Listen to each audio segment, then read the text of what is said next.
awesomeness. My name is Lyle Millet. I am from the small island of Bermuda, 21 square miles here in the middle of the Atlantic Ocean, about 2 hours away from the east coast of the United States. And as I mentioned last episode, is that I will be traveling to New York City to watch the 50th anniversary release in IMAX of Jaws. Yes, my favorite movie of all time. Decided to make it a father-daughter trip. My daughter will be going with me. She'll be helping me do the video, and she's a very good videographer. She takes after her father. I am also a videographer part-time. I'm still have a full-time job, but do videography on the side. I've done music videos, documentaries, commercials, a lot of uh, church events and live events. I do sports events, all types of uh, activities when it comes to videography. Thought I'd throw that in there. And I may be coming out with a channel about that soon, so stay tuned for that. So, getting back to Jaws, I wanted to talk more about the experience I had when seeing Jaws for the first time back in 75, I think it was. Um, it didn't come out at right at the same time, I believe, as it did in the States here on the island, but it came out pretty soon after. And I remember so vividly because it was just before summer. It was like a April May I think release here on the island, and I know a few months after that it was summer, and there were a lot of sightings of sharks, um, supposed shark attacks during that year. Actually, years after the movie came out. If you get a chance to watch the documentary, it talks a lot about that and how it actually almost ruined the shark population because people were going out catching sharks because they didn't understand the role sharks played in the ecosystem. But let's get back to Jaws. I mean, it's a lot because my love for Jaws started with my love for water. I'm what they would call back then a water rat. I love to go swimming. Um, I don't even remember how I learned how to swim. I just remember one summer I was out there swimming. And of course, Jaws came out, but before that, I had a love for sharks. And I have to thank Jacques Cousteau because we had a lot of TV shows back then. And that's where I started really the love for movies because you used to get the Friday movies of the week, which were mainstream movies that were made for television that were not even close to what was shown in the theaters for the most part. But also a lot of television. My love for movies started with television. Um, and Jacques Cousteau, um, loved that show. Used to come on, I think, every Friday as well. And they had a episode about sharks, and that started my love for sharks. I love shark. Shark is my favorite creature as well. Even for a preteen, I was buying books on sharks. I would read. I wouldn't read anything else, but if it had anything to do with sharks, I would read it. So I learned a lot about sharks. And then a movie came out in the theater, which was more of a documentary called, I think, Blue Water White Death, and was the first time I had ever seen a great white shark on screen or otherwise. And I would love to see one in person. Bucket list. Let's put that on the bucket list. It is on the bucket list. But that's where my love for sharks started. And then when Jaws, I heard about Jaws, I was like, oh man, I got to watch this movie. So it was great anticipation going into the theater. And of course, it didn't disappoint. The story actually reminded me more of Moby Dick than anything else, believe it or not, because I had actually read Jaws before I saw the movie, Peter Benchley's novel. Believe it or not, Peter Benchley spent a lot of time here in Bermuda and actually wrote a book based around Bermuda called The Deep. I suggest you read the book and also watch the movie. It has a lot of scenes. Most of the scenes are here were done here on the island. We will get to that as well at some point. But the movie, but the book actually should say reminded me more of Moby Dick.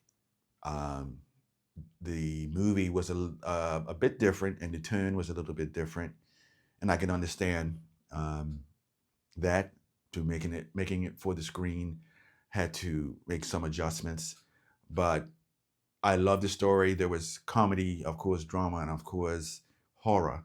And I still don't classify it as a horror movie. I think some people do. I think I've seen it on some list as a horror movie. But I've created my own genre called a shark movie because that began the shark movie craze. And there were many movies after that, and still making them today. Yes, some good, many bad. um, Although I loved Sharknado um, as a cult favorite, I keep getting off topic, but Jaws, like I just love shark movies too. Good or bad. Um, but Jaws, that first time seeing it in the theater, the anticipation.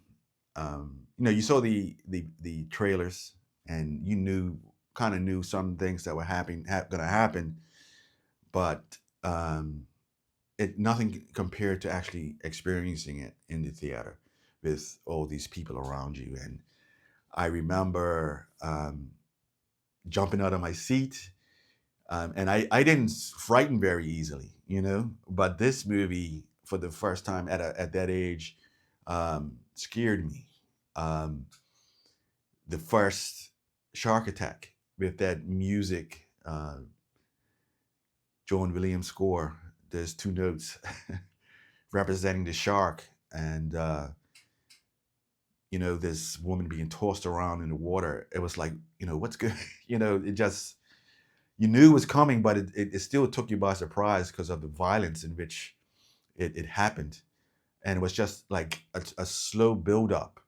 Um, I remember when we got to the part where they went out at night and they found the boat that was in the water, and Richard Dreyfuss' character went into the water to find out what happened to this boat, and spoilers, a head pops out at the bottom of a hull at the bottom of the boat, and the whole theater jumped and screamed, and there was a young lady to my right who jumped into my lap. And she was with her boyfriend, and she's like, oh, I'm so sorry, excuse me. And the boyfriend was looking at me like I had done something wrong. But I just think that was how scary the movie was, and that jump scare was so, like that even brought you into the movie so much. It's like, okay, what's next? And then of course I mentioned it in the last episode about the dolly zoom, and how that like fascinated me, like how did they do that, but learning more about the movie made me appreciate it even more when it came to the problems they had with the shark, and it made sense that they couldn't shoot it the way they wanted to because the shark never worked, so they shot around it a lot, so it created just an anticipation of this shark that would come and attack. But of course, um, the music, man, and the acting too.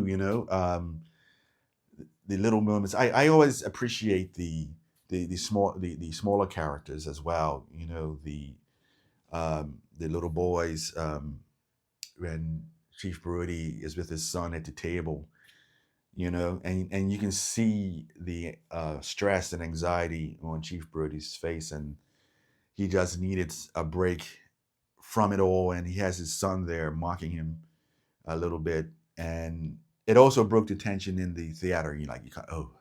We can relax for a moment, you know.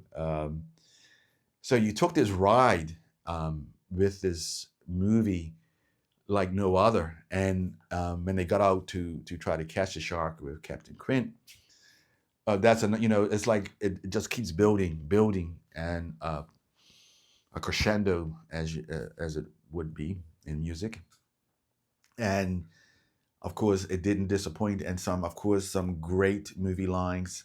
We're gonna need a bigger boat, you know, a doll's eyes, um, many, and it only looks like an island from the sea. Chief Brady said, "Well, why do you live on an island if you don't? You're so afraid of the water." Well, it's only an island if you look at it from the water. Um, I can go on and on. I could probably quote the movie word for word. If you yell shark, then you have a panic on your hands. Yeah. So it's so quotable at this point for me, anyway. I can go on and on about it. I would recommend after I would say watch it. If you get a chance to watch it in IMAX, hopefully I see you there at the movie theater. Watch the documentaries about it. Um, you know, Steven Spielberg talks so candidly about the movie and the things that went on set. Richard Dreyfuss, who's still alive, still talks about it as being one of his greatest experiences, and in many different ways. But I would recommend watching those as well. Um, Apparently, Steven Spielberg still has a hard time watching the movie because of um, the trauma he feels from it. It triggers so much negative energy, I guess, negative thoughts.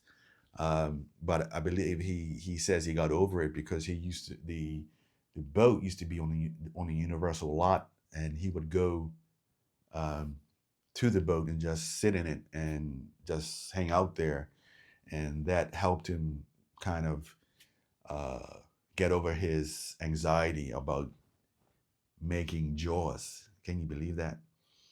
Um, but a masterpiece to me. Spielberg at the beginning, I think it was his second movie, I believe, or third movie. Yes, um, as a feature length movie. Um, and I've heard many critics of this day, I would say, of this generation talk about the movie, and many, and actually it's kind of 50-50 with their reviews, but I just appreciate that they go back and look at some of the older movies. I have to give a shout out to some of the content creators. I can't remember all their names, but I know the Magellans is a big one. They I don't think they're on YouTube, but they have a podcast. I disagree with them so much, but I love their takes. You know what I mean? I love the fact that they're being honest. But I think if they grew up during the time we did back then, when movies um, were made in a different way, or no, not made in a different way, but they were grown. The way they made movies was growing. The technology, the different lenses, cameras that they used was getting better, and so um, they were utilizing that equipment, that technology. and experimenting. So some of it wasn't always great, but I think Spielberg did an excellent job of what he had at the time because of his visual style. You know, everything is what it looks like, and everything looks suits the mood in which he shoots. When he shoots something, you know the mood that you're getting into. I don't know how to explain that, but he's trying to definitely create an emotional reaction by the visuals, you know, and he does that throughout his whole movie career, and then you can see the growth of it actually. You know, when he gets to, and we'll get to some of these other movies because I think he's one of the greatest directors of all time. But I'll be talking about that at some point as well. But I want to thank you for joining me today. I think I've gone on about Jaws, my experience, and I hope to hear from you as well about your experience with Jaws, if you've seen it, and if not, go see it. And I would love your honest reaction and your experience. I must admit, though, you can experience it the same way you can in the theater. I still love going to the theater. I know it's very difficult on the island here because we only have 2 theaters now, 3 technically, but they're all very small screens. No IMAX, barely a full size screen. Um, usually it looks like a very big home theater system. But I appreciate what is up there. I usually sit right up front in the middle to get a IMAX experience. It doesn't quite help, but actually it does. It immerses you into the movie in a way that can convey emotions. But yeah, it can be difficult here. That's why whenever I travel to the States or wherever, even wherever I might go, I'm looking for the nearest theater. As a matter of fact, when I travel, I'm like, well, what theater's near the hotel or Airbnb I may be staying at? And I will spend at least one day watching maybe 4 movies, 3 to 4 movies in a day. And I've done my record is 5 in a day. So that tells you how much I love movies, especially if the movies are good, but not always good. I like to even look at the more obscure and different movies, and sometimes regret it watching some movies because of the experience wasn't pleasant at all. But sometimes that's probably what the filmmaker is trying to bring across. I don't know, but I'm rambling on because I just love to talk about movies. But until next time, join me on Movie Nerdness. I'll see you then.